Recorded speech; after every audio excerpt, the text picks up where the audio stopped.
첫 번째 이슈는요. 화성 연쇄 살인 사건 관련 내용.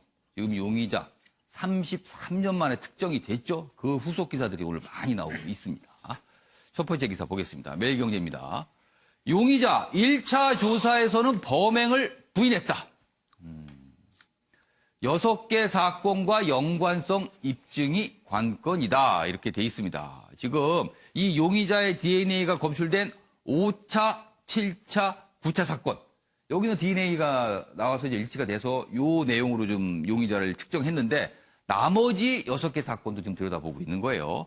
그런데 이 5, 7, 9차 사건이 판박이 범행이라고 합니다. 내용 좀 보시죠. 10개 증거 박스, 국과수 분석, 머리카락, 속옷 등 추가 감정 나서고 있고요. 결정적 단서 나올 가능성도 있다. 그리고 57명으로 수사본부를 꾸려서 대대적으로 지금 들여다보고 있습니다. 용의자와 다른 DNA 검출된 이때는 또 이게 좀 수사가 좀 복잡해지는 거죠. 근데 아직까지 그렇지는 않고요. 그리고 옆에 기사 보면 뭐 지도가 그래서 10곳인데요. 10곳의 위치 지도가 지금 그려져 있기도 합니다. 자, 이런 상황에서 한 가지 좀 생각해 볼 내용이 좀 나왔어요. 다음 기사입니다. 한국일보입니다. 경찰 추정과 달리 화성 그놈 혈액형은 B형이 아닌 O형이었다. 이렇게 됩니다.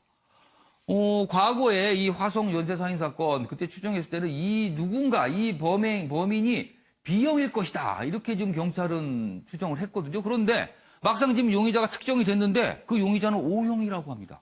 혈액형이 다른 거예요. 과거에 경찰이 추정했던 혈액형과 지금 용의자의 확인했던 혈액형이 다른 겁니다. 그 내용 보겠습니다. 그래서 이 초동 수사가 뭔가 이거 헛짚은 거 아니냐 이런 얘기가 나옵니다. 경찰은 사건 초의 혈액형 B형으로 지금 추정을 했는데 용의자의 것인지 삼자 것인지 아직 불확실하다. 뭐 이런 얘기가 있고요. 그래서 혈액형보다는 DNA 일치 여부가 가장 중요한데 이건 정확하다. 지금 설명을 하고 있습니다. 그리고 이 범인 이모 씨 교도소에서 1급 모범수 생활을 하고 있답니다. 그리고 직접 만든 도자기 뭐 전시회 출품도 했다는 얘기가 있어요. 그래서 많은 분들이 좀 깜짝 놀라는 대목도 있습니다. 자, 지금 이 혈액형이 좀 다르다는 부분이 좀 논란이 되고 있거든요. 그러나 경찰 쪽에서는 그거 아니다. DNA가 또 중요하다. 이렇게 설명하고 있습니다. 관련 기사가 더 있습니다. 보시죠. 일단 이 기사인데요. 제목을 봐주시죠. 이거를 제가 읽을 수가 없습니다.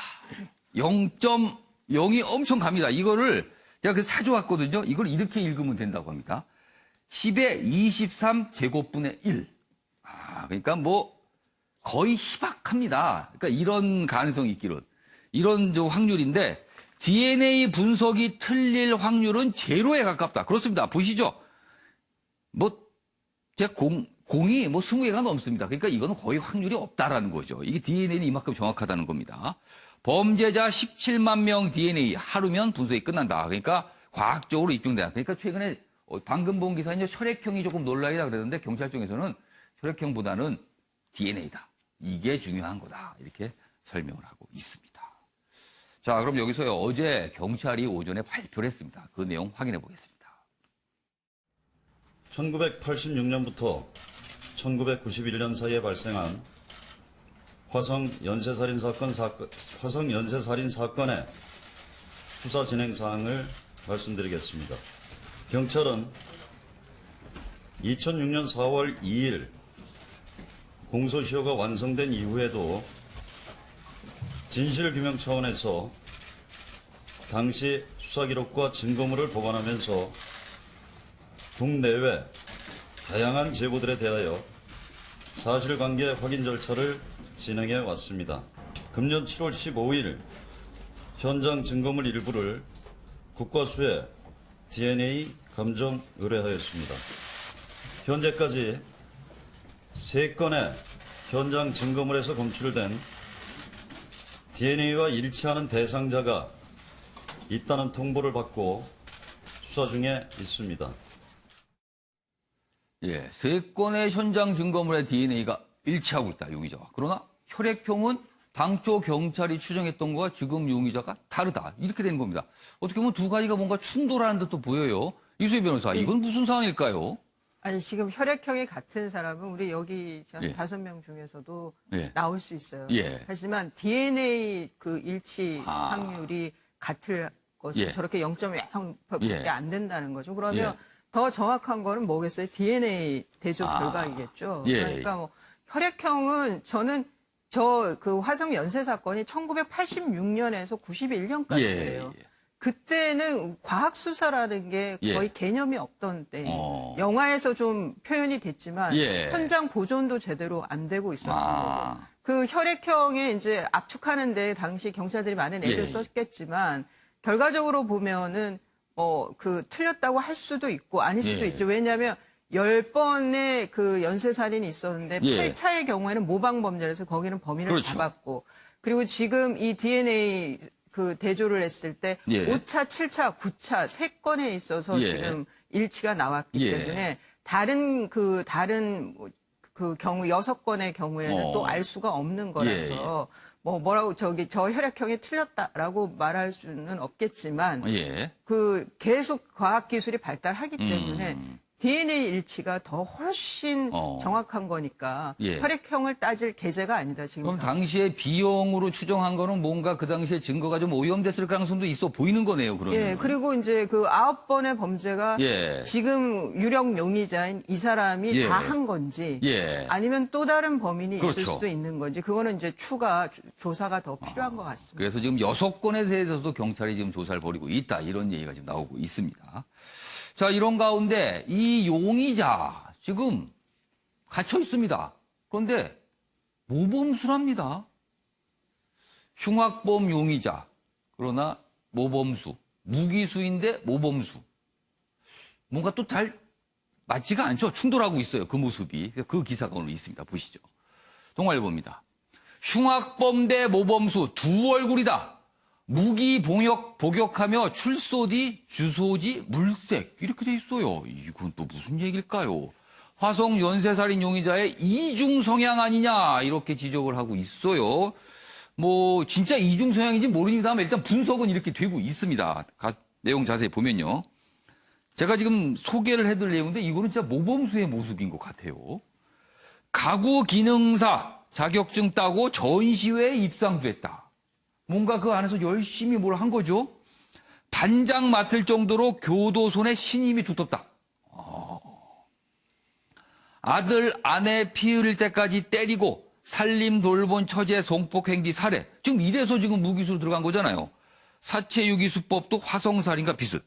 이건 완전히 위아래가 다른 모습입니다. 그리고 주변 지인에게 나가면 주소 옮기게 해달라 뭐 이런 얘기를 했다는 거예요. 이건 어떻게 된 걸까요? 그리고 지금 원래는 다른 죄수들과 같이 합방을 한 상태였는데 지금 독방으로 옮겨졌다고 합니다. 그런 얘기도 들리고 있어요. 지인한테 한 얘기가 여기 좀 소개되어 있습니다. 여기 보면 이 복역 중인 이 용의자 이모 씨, 출소 이후의 삶에 대해서 생각한 거 아니냐 이렇게 좀 짐작하게 된 대목이 있습니다. 지인에게 이렇게 얘기합니다. 내가 나가면 좀 도와달라. 교도소에서 나가도 주소지를 둘 데가 없으니 좀 이 지인 집에 주민등록 주소를 올려놓고 싶다. 뭐 이런 얘기를 했다고 봅니다. 뭐죠? 이거는. 그래서 지금 이 부분에 대해서 여러 가지 얘기가 있습니다. 윤경우 의원님, 안에서 굉장히 모범수 활동을 하고 주변에 내가 나가면 뭐 주소가 어떻고 이런 얘기까지 한 거예요. 분명히 그럼 무기징역 상태이기 때문에 무기징역도 가석방이 가능하잖아요. 그리고 형이 감량될 수도 있어요. 무기징역 경우도. 이런 걸 생각한 걸까요? 글쎄요. 아마 본인도 예. 화성 사건이 이렇게 예. 표면에 떠오르기 전에 예. 수감했을 때와 예. 지금은 이미 이제 경찰에 불려가서 조사를 받았고 예. 옛날 거에 대해서 확인 추궁을 받은 상태니까요. 예. 그 이후와 이제 뭐가 좀 다른 모습이 나오지 않을까 하는 느낌이 드는데 저는 사실 경찰의 발표를 보면서 예. 몇 가지 이제 긍정적인 측면은요. 역시 이 과학 수사 예. 그리고 법치가 예. 있는 한은 예. 완전 범죄라는 건 있을 수 없다라는 걸 이번에 그렇습니다. 보여줬다. 예. 뭐 DNA 일치 확률이 예. 10에 뭐 20 몇 제곱분의 1 거의 희박하다. 예. 거의 희박하다는 얘기는 예. 이건 이제 과학 수사를 통해서 분명히 규명을 했다 이거지 않습니까? 그리고 공소시효에 대한 아쉬움도 그렇죠. 이번에 다시 한번 확인이 됐잖아요. 예. 이런 어찌됐든 우리 사회가 조금 더 보완을 해야 될 부분에 예. 대해서 확인이 된 건 굉장히 전 긍정적이고 바람직하다. 예. 굉장히 민감한 대목이 하나 있습니다. 예. 이 사건이 언론에 보도가 되는 순간부터 예. 우리 이 네티즌들 사이에서는 예. 조국 교수 사태를 덮으려고 이게 튀어나온 거 아니야? 이런 저로서는 굉장히 황당한. 그러니까 이 사건이 갑자기 이렇게 알려지게 된 게 뭔가 다른 이유가 있는 거 아니냐 예, 이런 주장인 거예요? 음모론에 입각해서 오. 예를 들어서 뭐 어느 연예인들의 뭐 예. 유명한 연예인의 뭐 예. 마약 뭐 이런 게 예. 나올 때마다 예. 정치적으로 좀 곤궁한 처지에 있었던 누군가를 보호하려고 예. 대중의 시선을 이쪽으로 끌기 위해서 하는 거 아니냐 이런 얘기들이 간혹 있지 않았습니까? 예. 이런 사건조차도 저는 그런 잣대를 댄다는 게 물론 재미는 있을 겁니다. 그러나 근거가 없죠. 없죠. 근거가 어디 있습니까? 예. 그런 건가 지금. 그거는 우리 사회 스스로 모두의 격을 떨어뜨리는 예. 얘기일 수 있다. 좀 그런 점에서 그런 점은 좀 정말 부정적인 대목이 눈에 좀 띄었습니다. 진짜 무슨 뭘 덮기 위해서 이런 걸 일부러 이렇게 공개를 한다면요. 그건 누군가 엄청난 그런 조종자가 있다는 거잖아요. 근데 과연 그럴까요? 우리 사회가 그렇게 누군가 조종한다 그렇게 굴러갈까요? 그럴 것 같지는 않은데 그런 주장이 일각에서 지금 있다라는 말씀인데 그건 너무 아쉬운 대목이라는 지적이셨네요. 알겠습니다. 자, 이런 가운데 미제 사건이 꽤 됩니다. 그리고 이른바 뭐 3대 미제 사건 이렇게 꼽히기도 하죠. 그 얘기가 좀 있습니다. 자, 이번에 가장 큰 미제 사건이 어떻게 어느 정도 좀 해결이 되고 있는 거예요. 그렇다면 다른 미제 사건은 어떨까라고 이제 궁금하게 됩니다. 여기 보면 개구리 소년 사건, 이용호 군 유괴 사건, 28년 전 그놈, 다른 그놈이 있습니다. 그럼 어디에 있는 걸까요? 그 얘기입니다. 여기 보시죠. 살인죄 공소시효 모두 폐지됐지만 두 사건 모두 소급 적용 안 된다. 지금 범인 잡아 처벌 못한다. 지금 뭐 아쉬운 대목이라고 하죠. 장기 미제 사건 다시 수면위로 떠오르고 있다. 경찰 260여 건 지금 재수사 진행 중인데요. 이른바 3대 미제 사건, 화성 연쇄 살인 사건과 함께 개구리 소년 사건, 이용호 군 유괴 사건 이게 3대 미제 사건을 꼽혔거든요. 그럼 두 건이 지금 아직도 미제인 거예요. 그 얘기입니다. 그러면은 많은 분들이 이 사건이 뭔가 아시는 분도 있겠지만 뭐지? 기억이 잘 안 나시는 분도 있을 것 같아서 여기 소개가 돼 있습니다. 이용호 군 유괴 사건은요. 서울의 한 아파트 놀이터에서 1991년입니다. 1991년 서울의 한 아파트 놀이터에서 놀고 있던 이용호 군 당시 9살이었습니다. 이용호 군이 30대로 추정되는 남성에게 유괴돼 살해된 사건입니다. 근데 미제입니다. 그리고 또 있습니다. 개구리 소년 사건. 이건 좀 많이 기억들 하실 거예요. 이것도 역시 1991년입니다. 대구에서 초등학생 5명이 도룡뇽알을 채집하러 간 뒤 실종된 사건이죠. 당시에 도룡뇽이 개구리로 잘못 알려지면서 개구리 소년 사건이 됐죠. 원래는 도룡뇽알을 찾으러 갔다는 거죠. 그리고 2002년 학교 공사장 인근에서 유골이 발견이 되긴 했는데 또 누군지 모릅니다. 이 범인이. 그래서 이 두 가지 미제 사건이 여전히 남아 있습니다. 자, 그렇다면 많은 분들이 이 사건도 그럼 이제 해결할 수 있는 거, 범인이 그놈이 과연 누구인지 알 수 있는 거 아니냐 이렇게들 많은 분들이 지금 얘기하고 계십니다. 안타까움에 대한 어떤 표현이겠죠, 지금 이 상황이요. 자, 다음 기사는요, 공소시효 얘기를 좀 하겠습니다. 보시죠. 다음 기사입니다. 용의자는 오영, 경찰 추정 비용, 진범 확정까지 수사 험난하다 이렇게 되는데요. 요 앞서 매일경제 기사 좀 보여주시기 바랍니다. 여기 공소시효가 있습니다. 지금 이 사건에 대한 많은 분들이 안타까움을 표현하고 계신데요. 바로 전에 봤던 매일경제 기사입니다. 예. 여기 있습니다. 여기 보시면 요 아랫부분입니다. 청와대 국민청원 게시판에는 19일 화성 연쇄살인범의 공소시효 무효화를 신청합니다. 뭐 이런 글을 올렸습니다. 근데 지금 이게 법상으로 안 되잖아요. 근데 이거를 어떻게 좀 법으로 할 수 없느냐라는 표현이거든요. 그런데 이렇습니다. 일각에서 공소시효가 끝난 장기미제 사건의 범인도 처벌할 수 있도록 법을 바꿔야 한다고 주장한다. 하지만 법률 전문가들은 사실상 불가능하다. 이렇게 얘기를 하시고 있어요. 안타까워하는 건 알겠지만 이 법 그렇다고 이걸 바꿀 수는 없는 거 아니냐. 이런 얘기예요. 이수희 변호사, 이 공소시효 문제 지금 이게 안타까운 표현인데 현실은 어떤가요? 그러니까 이게 이제 그 두 개가 법 그 예. 필벌 문제, 예. 네, 정의의 실현과 또 하나는 법적 안정성이라는 게 있는 예. 거예요. 아무리 그 처벌을 하고 싶은 사람이라도 예. 그 법에 의해서 처벌을 할 수가 없으면 처벌을 못 해야지만 법적으로 그런 어떤 신뢰가 있어야지만 그나마 사회가 안정적이라는 거죠. 이 사건의 경우에는 지금 그다음에 우리가 살인죄 같은 경우에 공소시효가 3차례 정도 변했어요. 예. 지금 태완이법이라고 2015년에 예. 이제 그래서 살인죄의 공소시효가 이제 없게 됐어요. 언제든 잡히면 처벌할 예. 수 있게 바뀌었지만 태완이법에서 부칙에서 이전에 공소시효가 완성된 범죄에는 적용하지 않기로 했거든요. 그러니까 이 화성 연쇄살인 사건이 거기에 예. 해당이 되는 거예요. 이미 끝났기 때문에. 그런데 이제 그럼에도 불구하고 그럼 처벌을 할 수가 없어요. 공소시효. 예. 그러면 공소시효가 완성되면 보통의 경우는 수사조차 하지를 않는데 이 경우에는 워낙 그 중차대한 사건이기 예. 때문에 수사는 하는 거고 예. 그리고 지금 부인하고 있다고 하는데 예. 그 유력 용의자가 예. 만약 뭐 자백이든 아니든 예. 그 이제 이런 DNA 그 일치 이런 걸 통해서라도 예. 한다면 그냥 공소권 없음이에요. 어. 처벌할 수 없기 때문에 예. 그런 불기소의 결과가 나온다 하더라도 예. 이 화성 연쇄 사건의 경우에는 정리할 거는 정리를 해야 되기 때문에 아마 조사를 하는 것 같습니다. 최충환 교수님, 수사를 지금 다시 하고 있는 거잖아요. 근데 경찰도 답답하겠어요. 이 용의자를 만나서 물어봐도 이게 무슨 강제 수사를 할 수도 없고요. 그렇다고 무슨 압수수색을 할 수도 없고 뭐 그냥 있는 DNA 가지고 얘기하고 그 당시 증거, 과거에 확보했던 증거를 갖고 제시하면서 그렇죠. 예. 맞는지 안 맞는지 확인하는 거잖아요. 뭐 추가로 뭘 할 수가 없어요. 이게 또 경찰 수사를 대대적으로 하긴 한다지만 참 답답하겠습니다, 지금요. 그러니까 청원이 올라온 이유가 아마 지금 말씀하신 예. 그런 이유 때문에 그럴 것 같아요. 예. 만약에 지금 이모 씨, 예. 이모 씨가 범인이 이미 확정된다면 예. 특정하고 있다고 하는데 또 뭐 예. 혈액형 얘기가 또 나오고 있으니까. 예. 근데 알면서도 이 처벌을 못 한다. 물론 지금 이제 수감 중이긴 한데 이건 예. 다른 사건으로 수감 중인 거잖아요. 예. 그전 이 공소시효 문제는 글쎄 헌법에 따라서 아마 이 공소시효가 폐지되는 건 좀 어려울 것 같긴 해요. 예.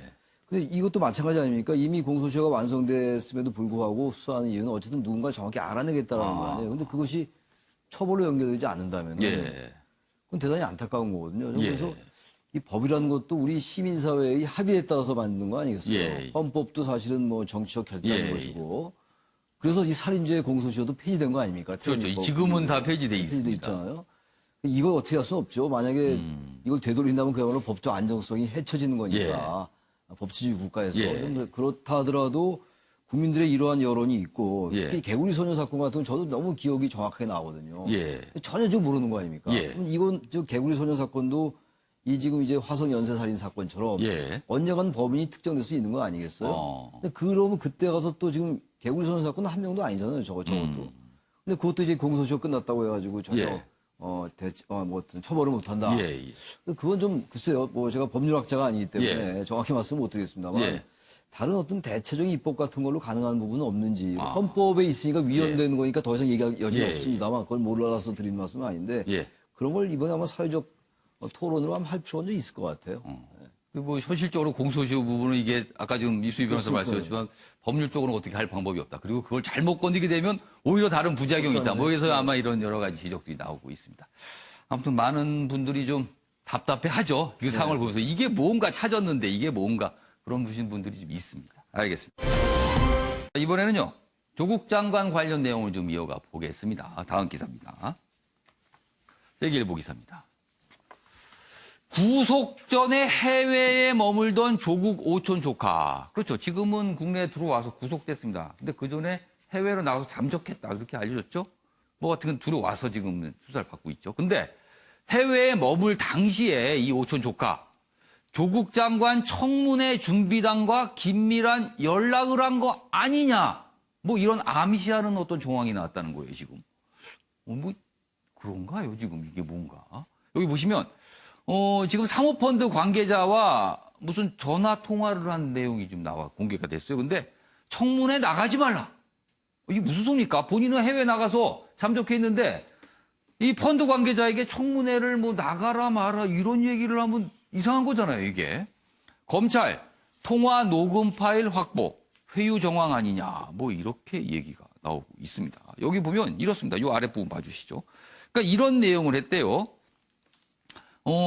청문회에 증인으로 나가지 말라고 한 통화 녹음 파일을 검찰이 지금 확보했다는 거예요. 이 부분.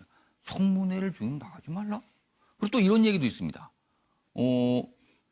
이 코링크 피의 관계자들이 청문회에 증인으로 책대될까봐 걱정하자 무슨 뭔가 이렇게 얘기했는데 이게 아주 좀 수상한 대목이에요. 뭐라고 했냐면 당신은 채택되지 않을 것이다.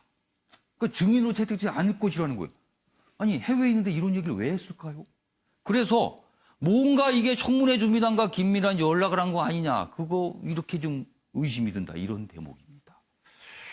그러네요. 뭔가 좀 석연치가 않습니다. 지금 이런 내용이 좀 새롭게 나왔고요. 관련 기사 하나 더 보겠습니다. 다음 기사입니다. 자, 이런 상황에서 뭔가 조국 장관과 관련돼서 대학가의 움직임이 좀 있습니다. 어제 나타났습니다. 조국 교체, 시국 선언 교수들 최순실 사태 때보다 많았다. 이런 겁니다. 그러니까 대학가의 분위기가 그렇게 지금 심상치 않다는 거예요. 여기 보시면 이 교수 모임이 약자로 정교모입니다. 그러니까 사회 정의를 바라는 전국 교수 모임 이렇게 돼 있습니다. 약자로 정교모. 청와대 앞 기자회견을 어제 했습니다. 그러면서 이런 얘기를 합니다. 정의란 부끄러움을 아는 것이다. 지금이 과연 부끄러움을 아는 상황이냐 이렇게 묻고 있습니다. 3,396명이 참여했습니다. 이 시국선언에. 그런데 그동안 이게 무슨 허위 서명을 의도했다 이런 게 논란이 좀 있었거든요. 그러니까 누군가가 이런 교수들의 이런 움직임을 약간 좀 폄훼하기 위해서 아니면 좀 방해하기 위해서 가짜 서명을 한 것처럼 뭔가를 꾸미려 했다. 이런 주장이 있었어요. 그래서 허위 서명을 추려도 3,000명이 훌쩍 넘었다. 이런 얘기입니다. 근데 국정농단 당시 3,100여 명보다 숫자가 많다. 그래서 최순실 사태 때보다 참여 교수가 많다. 이렇게 내용이 된 겁니다. 그리고요. 서울대, 연대, 고대 학생들 공동선언문을 발표했습니다. 청년이 공정한 사회 이끌어야 한다. 그리고 전국 대학생연합 촛불 집회 제안 이렇게 돼 있습니다. 그러니까 지금 대학가 분위기가 좀 심상치 않다는 내용을 좀 소개하고 있습니다. 그럼 여기서요. 요 대학가 분위기 저희가 영상으로 묶었습니다. 보시죠. 법무부 장관 자격 없는 조국은 사퇴하라, 사퇴하라, 사퇴하라. 조국은 제가 겪었던 입시랑은 상당히 다른 입시를 체험하시는 느낌인 것 같아서 좀 개인적으로는 상당히 이게 그쪽에 대해서 분노가 많이 있어요. 사람이 가장 싫어하는 것이 위선 아니겠습니까? 그 수많은 SNS에서 살아오면서 했던 말과 또 현실에서 자기가 했던 행동하고 너무 이율배반적이고 또 그 정도가 너무 지나치다 생각합니다. 자, 시국선언에 대해서 여러 가지 평가 있을 수 있습니다만, 김용학 교수님, 네. 지금 교수 사회 분위기는 진짜 어떻습니까? 지금 저렇게 많은 분들이 나오는 데에는 예. 이유가 있어요. 그러니까 예. 최순실 사태보다 더 많다. 지금 숫자가 많다는 그렇죠. 거예요. 그 이유는 조국 장관이 교수 출신이기 때문에. 아, 그러니까 교수 본인들이 부끄럽고 분노하고 이것들이 이제 지금 표출이 더 돼요. 직접적으로 뭔가 그렇죠. 와닿는다는 그리고 거네요. 이제 그 과정 속에서 예. 어떻게 보면 조국 장관이 평소에 했던 얘기들, 예. 원칙이라든가 상식이라든가 등등의 많은 바른 예. 말들을 했어요. 그런데 그것이 본인의 어떤 생활과 굉장히 괴리가 나타나는 그런 의혹들이 예. 그런 현상들이 너무 많이 나타나기 때문에 예.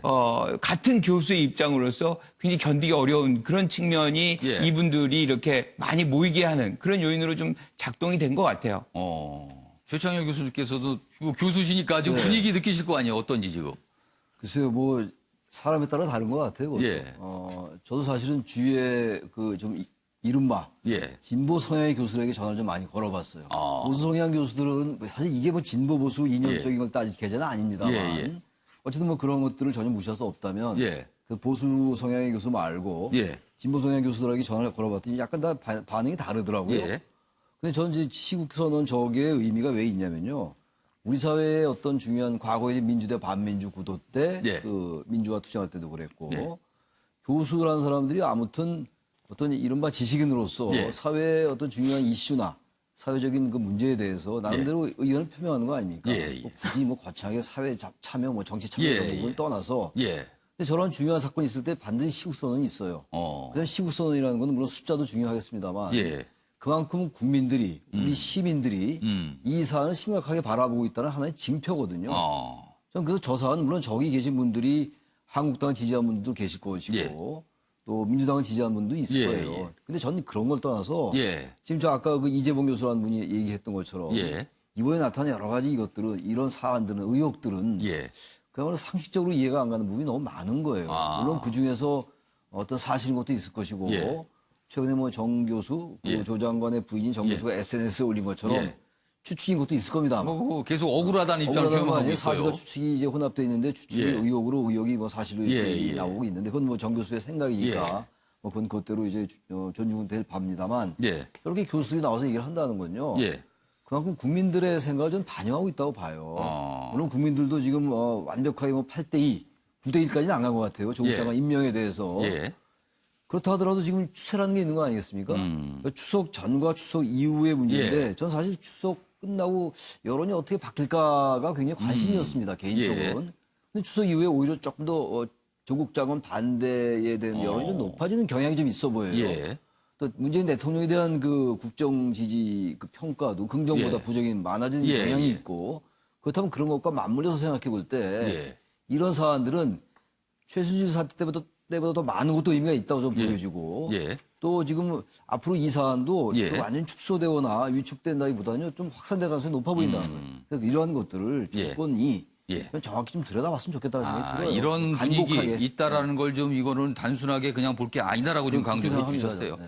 자, 이수희 변호사. 앞선 기사에서 조국 장관의 오촌 조과의 전화 통화 뭐 녹취록이 좀 내용이 있다, 확보했다. 뭐 그리고 내용이 좀 잠깐 소개가 됐는데 만약에 그 내용이 사실이라면 아직까지는 뭐 지금 초기 단계니까 이걸 100% 사실이다. 아직까지는 뭐 100%라고 말할 수는 없지만 이 내용이 확인이 된다면 이거 좀 이상한 거 아닙니까? 그렇죠. 근데 이 여기서 보면은 그 코링크 관계자들이 예. 그 청문회 증인으로 채택이 될까봐 걱정을 하니까 채택 안 될 거야. 뭐 이런 취지로 내가 어떻게 그걸 이렇게 확신을 할 수 있을까요? 네, 그러면서 준비단에 어떤 사람을 아마 거론을 한 것 같아요. 그러니까 법무부 관계자도 조 씨와 연락을 주고받은 것으로 지목된 인물도 아니라고 한다. 사실이 아니라고 한다라는 거 봐서는 예. 이 오촌 조카 조 씨가 누군가를 특정해서 그 얘기를 한 것 같아요. 준비단의 아무개하고 뭔가 연락이 된다라는 식으로. 만약 그렇다 그러면은 예. 이 인사청문회에서 예. 증인 채택은 예. 법사위 의원들끼리 합의를 하는 그쵸. 거잖아요. 물론 그 뒤에 의원들끼리. 원내대표도 있고 막. 예. 그러니까 한마디로 여당하고 야당들의 예. 합의잖아요. 여야 간사가 항상 그 증인 문제 갖고 굉장히 또 그렇죠. 논의를 하잖아요. 그러면은 이 준비단하고는 이렇게 직접적인 연관이 있는 거는 아닌데 예. 그렇다 그러면은 준비단하고 여당 민주당하고 교감이 있고 예. 그 상황에서 이 증인은 나오면 곤란하다 안 된다 뭐 이런 얘기들이 서로 주고받아졌던 거고 그래서 맹탕 청문회 증인이 없는 맹탕 청문회를 시도했던 거 아니냐. 그럼 결국은 이 오촌 조카가 여당하고도 그러면은 뭔가 힘을 주고받을 정도였다는 건가? 아주 많은 상상을 하게 만든. 뭐 아직까지는 정황이고 의혹입니다. 아직은 모르는 겁니다만 지금 모습은 좀 이게 무슨 상황일까 이렇게 생각을 하게 만들어요 지금요. 뭐 준비단 입장에서 이 오촌 조카에게 어떤 사실관계를 확인하기 위해서 연락을 취해 볼 수도 있겠습니다만은 그러기에는 이 그 오촌 조카가 도피성 해외 출국이었기 때문에 연락을 한다는 것 자체가 아주 많은 오해를 받을 수 있는 잠적을 상황이죠. 했다라고 알려졌는데 연락을 했다. 그렇죠. 만약에 했다면은 그래서 참 많은 어떤 뒤에서 뭔가 예. 협작 같은 게 있었던 거 아닌가라는 그 상상을 하게 만드는 그런 내용 같습니다. 뭐 지금 청문회 준비단은 이제 해상이 됐잖아요. 그러니까 뭐 어떻게 이거를 설명을 들어댈까요? 아무튼 검찰은 뭔가를 좀 들여다보고 있는 것 같아요. 지금 그런 내용의 기사입니다. 자, 이런 상황에서 방금 전에 최찬원 교수께서 잠깐 얘기하셨지만 문재인 대통령 지지율 기사가 오늘 좀 많이 실려 있습니다. 그 내용입니다. 한국일보입니다.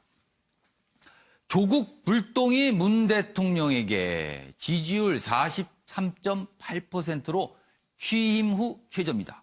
물론 절대값은요 여전히 40%를 높기 때문에 꽤 높다고 할 수 있습니다. 뭐 역대 대통령 지지율과 지금 시점에 임기 3년차 비교하면 굉장히 높은 지지라고 할 수 있지만 문제는 추세입니다. 추세. 여기 보시면 일단 그래프를 좀 봐주실까요?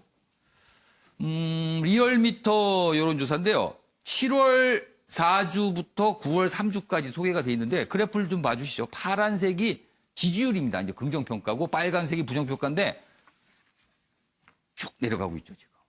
여기가 7월 말만 해도 50%를 넘어갔어요. 그러나 쭉 내려가면서 지금 43.8%니까 하락세. 간단하게 보기만 어렵죠. 물론 그 반대죠. 이제 부정평가는 올라가겠죠. 그러니까 이렇게. 그래서 이게 뒤바뀌어 있습니다. 근데 격차가 점점 벌어지고 있어요. 여기 보시면 일보복 강경 대응 뭐 이런 입장을 하던 7월 말보다 지지율이 8%포인트 빠졌다. 부정평가는 53%로 리얼미터 조사 기준으로 역대 최고치다. 특히 2030 세대 이탈이 뚜렷하다. 이렇게 돼 있습니다. 이 내용입니다. 자, 요거 내용은 윤경호 의원하고 김광 교수님 두 분께 좀 질문 드리겠는데요. 확실히 조국 불똥이라고 봐야 될까요? 그렇습니다. 그러니까 추석 전에 예. 조국 법무장관에 대한 임명을 예. 문 대통령이 강행을 할까 예. 아니면 철회를 할까 예. 불투명할 때 강행을 한다면 강행 이후에는 아마 조국 법무장관에 대한 반대보다는 이제 예. 문재인 대통령에 대한 반대가 직접 아마 투영이 될 것이다. 예. 이런 관측들이 있었어요. 예. 그게 그대로 지금 나온 걸로 봐야죠. 지금은 조국 교수 출신의 조국 법무장관에 예. 대한 실망 또는 뭐 여러 가지 뭐 예. 그런 것들을 넘어서 그렇게 문제가 있다고 지적이 되는 조국 장관을 임명을 강행하는 문재인 대통령에 대한 실망 뭐 이런 건데 예. 저는 이제 이 53, 43 물론 이게 격차가 벌어지고요. 예. 그 전에는 불과 3%포인트 예. 이내였던 게 지금은 그 10%포인트 예. 가까이 간 저 이유가 이 이전에 아마 다른 방송사가 의뢰해서 나온 여론조사였을 텐데요. 예. 지난 대선 때 문재인 대통령을 찍었던 사람 중에 예. 이번에 조국 법무장관 임명에 대해서 어떻게 봤습니까? 라고 했는데 30% 이상이 부정적으로 의견을 부정적이다. 내놨어요. 그 층이 지금 문재인 대통령에 대한 부정으로 고스란히. 그러면은 과거에 문재인 대통령의 지지층이지만 요번 조국 요 국면에서는 약간 반대 입장을 표명하고 그렇습니다. 있군요. 그렇습니다. 그러니까 이 문재인 대통령에 예. 대해서 지금 부정이냐 긍정이냐는 어찌 보면 쉬운 의사표시가 가능하지 않습니까? 예.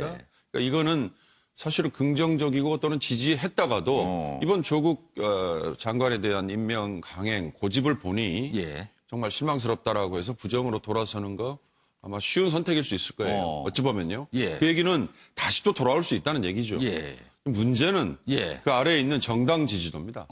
리얼미터의 정당 지지도는 상당히 격차가 근접해 있는 걸로 예. 나오지만 갤럽이나 뭐 이런 조사를 벌어져 보면 있는 것도 아직도 더불어민주당과 자유한국당의 예. 격차는 크게 벌어져 있거든요.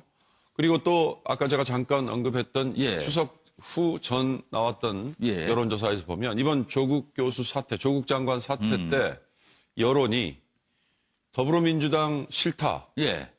그런데 자유한국당으로 그 여론이 가지는 않더라. 예. 나는 무당 어느 수준으로 정당도 나오죠. 지지하지 않는다. 예, 예. 둘 다 실망스럽다라는 층이 예. 근 30% 되더라라는 그런 여론조사도 있었지 않습니까? 예. 사실은 그게 지금 우리 정치권이 떠안고 있는 과제인 것 같습니다. 알겠습니다. 김구락 교수님의 지지율 어떻게 보셨어요? 그러니까 조국 장관의 임명 과정이 사실은 이 모든 것을 만들었다고 해도 과언이 아닙니다. 그러니까 초기에는 예. 사실 후보자 검증의 국면이었어요. 예. 그런데 그것이 이제 검찰이 수사가 들어가면서 일정 부분 진영 대 진영의 어떤 대결 구도, 예. 경쟁 구도로 가면서 지지율도 팽팽하게 이제 찬반이 갈리는 그런 장면이었는데 예. 지금은 좀 국면이 달라진 것 같아요. 예. 왜냐하면 검찰에서 지금 내놓거나 예. 언론들이 지금 내놓는 내용들이 지지자들이 계속해서 그 입장을 유지하기 어려운 수준의 것으로 만들어가기 때문에 지금 지지자들이 동요하고 있는 거거든요. 예. 그게 이제 지금 윤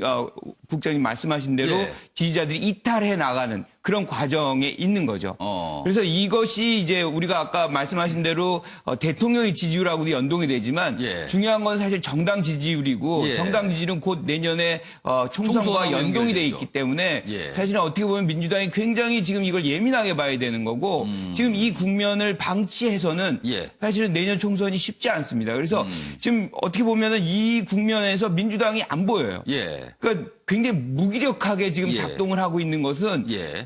민주당이라든가 이 여권을 지지하고 있는 사람들에겐 굉장히 답답함을 주고 이것이 장기화될 때에는 희망을 버리는 경우까지 발생합니다. 그래서 이 순간이 어떻게 보면 분기점이다. 그래서 여당이 지금은 뭔가를 해야 되는 그런 상황까지도 몰려 있다고 이렇게 평가를 할 수가 있을 것 같아요. 그러니까 지금 조국 장관과 관련돼서 두 가지 흐름 소개해드렸거든요. 대학가의 움직임 그리고 여론조사 숫자를 말씀드렸는데 지금 뭐 오늘 패널 분들의 말씀은 그 숫자 가볍게 볼 게 절대 아니다. 지금 이렇게 지금 말씀들을 하고 계셨습니다.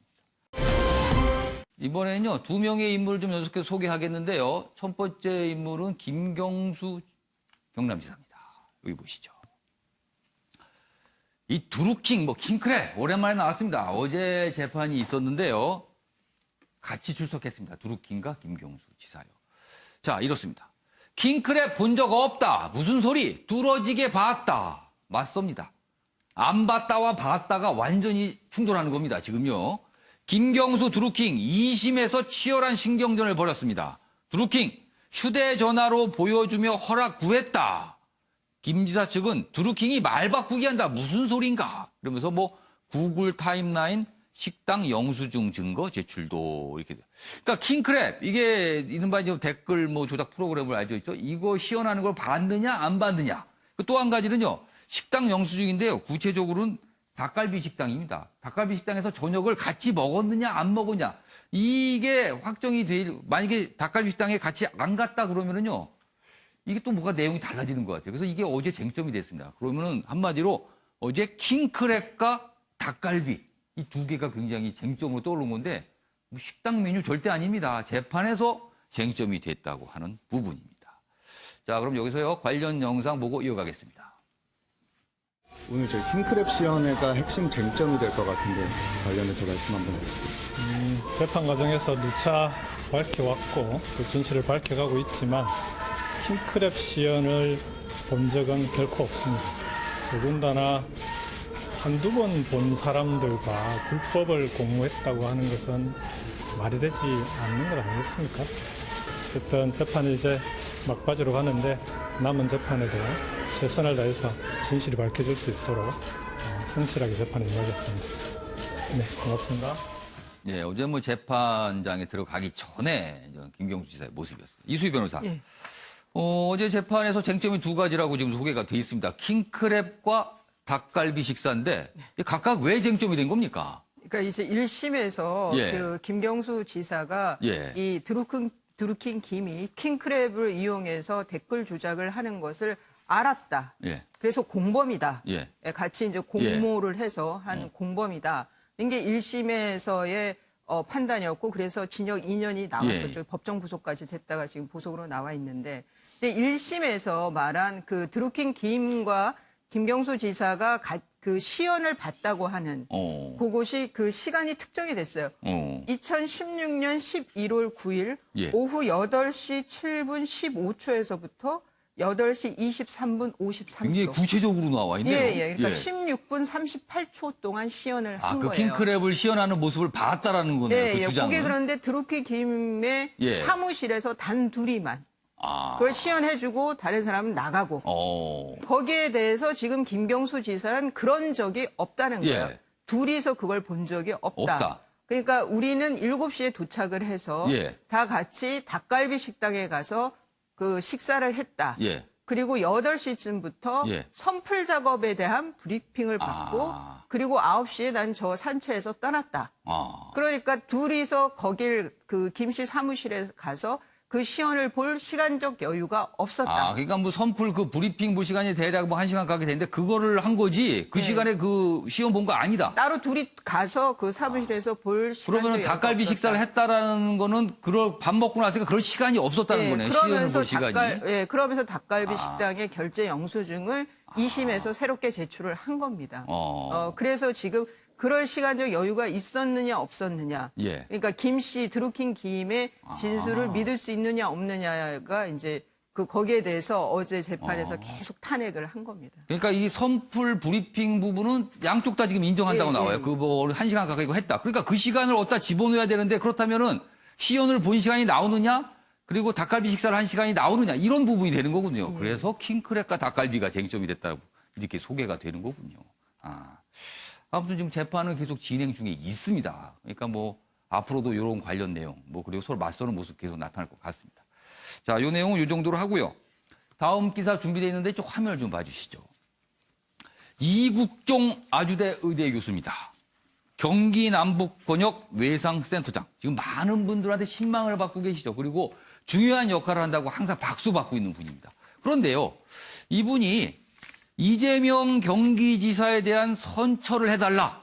자필 탄원서를 냈다고 합니다. 이재명 지사 최근에 2심 재판까지 나왔잖아요. 그래서 당선 무효형이 될 수 있는 300만 원의 벌금 이렇게 나왔거든요. 지금 그래서 정치적 위기인데 이국종 교수가 이재명 지사의 선처를 뭐 당부하는 탄원서를 낸 거예요. 어제 대법원에 제출했다. 그런 내용입니다. 다음 기사 보시죠. 이렇습니다. 이 지사는 생명 존중을 최우선 정책 순위에 올리고 정책적 결단 그리고 추진력을 보여줬다. 이렇게 탄원서에 돼 있습니다. 다음입니다. 해당 판결은 도민 생명과도 연관이 있음을 헤아려 주셔서 가혹한 심판을 받는 일만큼은 지양해 주시길 간곡히 부탁드립니다. 이렇게 탄원서를 낸 거예요. 일단 요거 김구락 교수님. 네. 이국종 교수가 워낙 이제 신망을 받고 있는 인물이기 때문에 이런 탄원서 이게 간단하게 보이지는 않아요. 그렇죠. 자, 그럼 제가 질문 좀 드릴게요.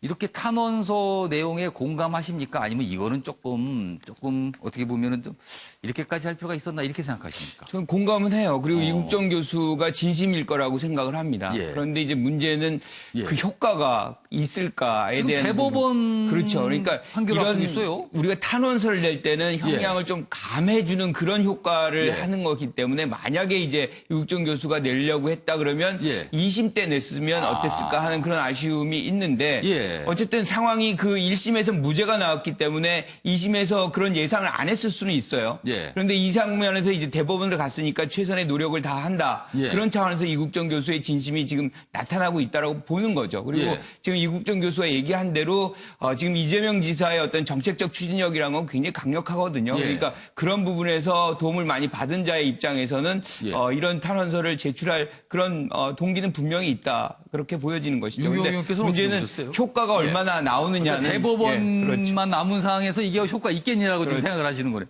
윤경호 의원께서 그렇죠. 법리심이니까 대법원에 뭐 이 효과는 없을 것 같고. 예. 탄원서라는 게 크게 두 가지 아니에요? 예. 대개는 개인적인 관계가 아주 두터운 그래서 인간적인 호소.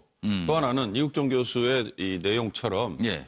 제가 평소에 그 당사자와 일을 해보니 업무적으로 볼 때 이 사람은 이러이러한 점에서 굉장히 긍정적입니다. 이건데 제가 보기엔 이국종 교수는 아마 후자인 것 같아요. 그러니까 일을 같이 해보니까 이런 추진력이 꼭 필요합니다. 이렇게 느낀 그렇죠. 건가요? 본인이 하고 있는 외상센터의 여러 가지 지원, 뭐 응급 헬기, 예.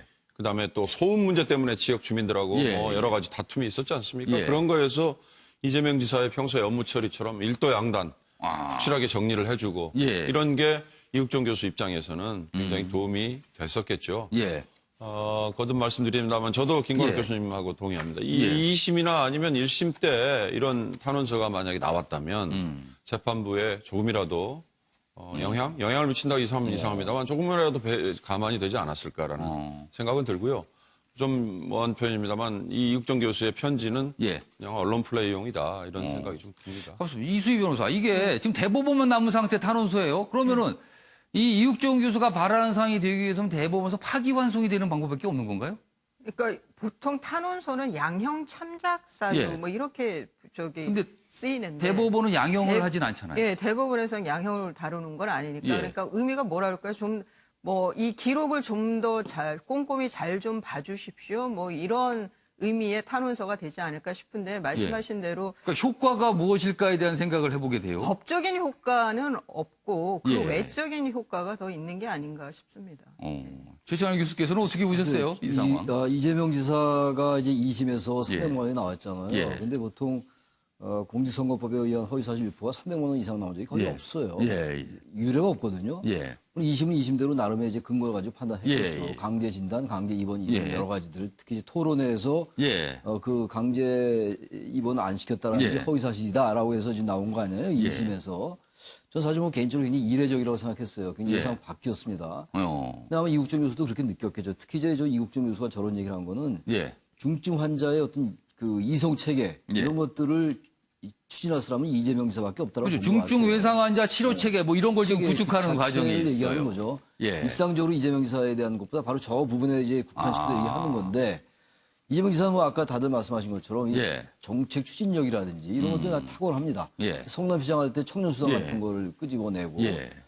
특히 이번에 그 여름에 그 계곡에 이렇게 불법 그 영업하시는 분들이 있잖아요. 직접 이제 다 철폐를 했어요. 그거 쉽지 않은 일이고. 그것도 화제가 좀 됐어요. 그런 추진력 분명히 있는데 전 저 부분이 대법원에서는 뭐 어차피 양형의 문제는 아니니까 다들 뭐 앞서 말씀하셨습니다만 그 영향이란 말은 좀 이상하긴 한데 예.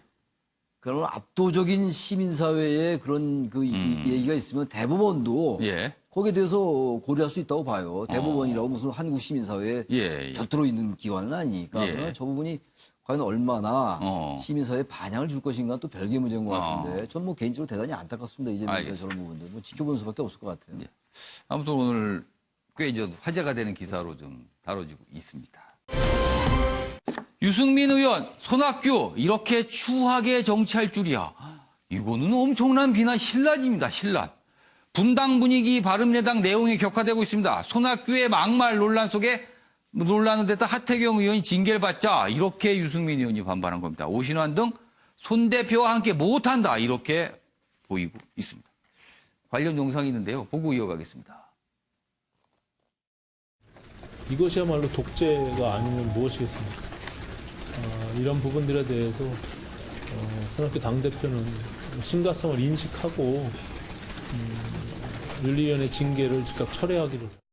지금 당 상황을 정말 매우 심각하게 그렇게 받아들이고 있습니다. 손 대표께서 정치를 이렇게 추하게 할지 몰랐습니다. 네, 김광 교수님, 이거 바른미래당 어떻게 될 것 같습니까? 그러니까 지금 이 사건의 발단은 하태경 의원의 발언으로 예. 사실 6개월 정지를 준 거거든요. 직무 예. 권한을. 예. 그런데 문제는 이게 9명으로 구성이 돼 있어요. 이 예. 지도부가. 근데 거기서 한 명이 빠지니까 4대 4가 이제 예. 비주류, 주류 이렇게 예. 되는데 그럴 경우에 대표가 결정권을 갖게 됩니다. 다시 손학규 대표가 결정권을 갖는 그런 장면이 이 비주류로서는 굉장히 불쾌한 것이고 이런 장면에서 반발이 계속 나오고 특히나 이제 통합의 문제가 요구되는 상황에서 이런 상황이 빚어지니까 예. 굉장히 난감한 거죠. 알겠습니다. 자, 다음은 김유진 아나운서가 전하는 이슈컷입니다. 보시죠. 이슈들을 사진으로 살펴보는 시간 이슈컷입니다. 첫 번째 이슈태그는 신문 일면입니다. 어제 일본 주요 일간지들의 일면 기사에 한국이 잇따라 등장했습니다. 한국 여행객 수가 작년 동기 대비 48%, 절반 가까이 줄었다는 내용이 보도됐는데요. 일본 정부는 한국은 줄었지만 중국과 미국 여행객은 늘었다며 여론 진화에 나섰습니다. 하지만 현지 언론들은 관광업계의 피해가 현실화하고 있다는 반응을 보이고 있습니다. 두 번째 이슈태그는 뿔입니다. 이 남성의 머리에 달린 이것, 진짜 뿔이라도 되는 걸까요? 인도의 70대의 남성은 5년 전 머리를 다친 뒤 이렇게 됐다고 말했는데요. 조금씩 자랄 때마다 면도칼로 잘라냈더니 오히려 10cm에 달하는 지금의 크기가 됐다고 합니다. 결국 남성은 수술을 받아야 했는데요. 의료진에 의하면 이 뿔은 피각이란 일종의 각질로 임의로 제거하면 더 빠르고 크게 자라서 악마의 뿔이라고도 불린다고 하네요. 마지막 이슈태그는 알라딘 분장입니다. 터번을 두른 남성의 얼굴 까맣죠. 하지만 진짜 흑인이 아닌 분장으로 만든 얼굴입니다. 쥐스탱 투리도 캐나다 총리가 18년 전 찍었던 이 사진으로 인종차별 논란에 휩싸였는데요. 그가 평소 인권과 다양성을 존중하는 행보를 보여왔기에 더욱 충격이란 반응입니다. 트루도 총리는 즉각 사과했지만 총선을 한 달 앞둔 상황에서 큰 타격이 예상됩니다. 지금까지 김유진의 이슈컷이었습니다. 네, 아침의 매일경제가 금요일 순서는 여기까지입니다. 시청해주신 여러분 고맙습니다.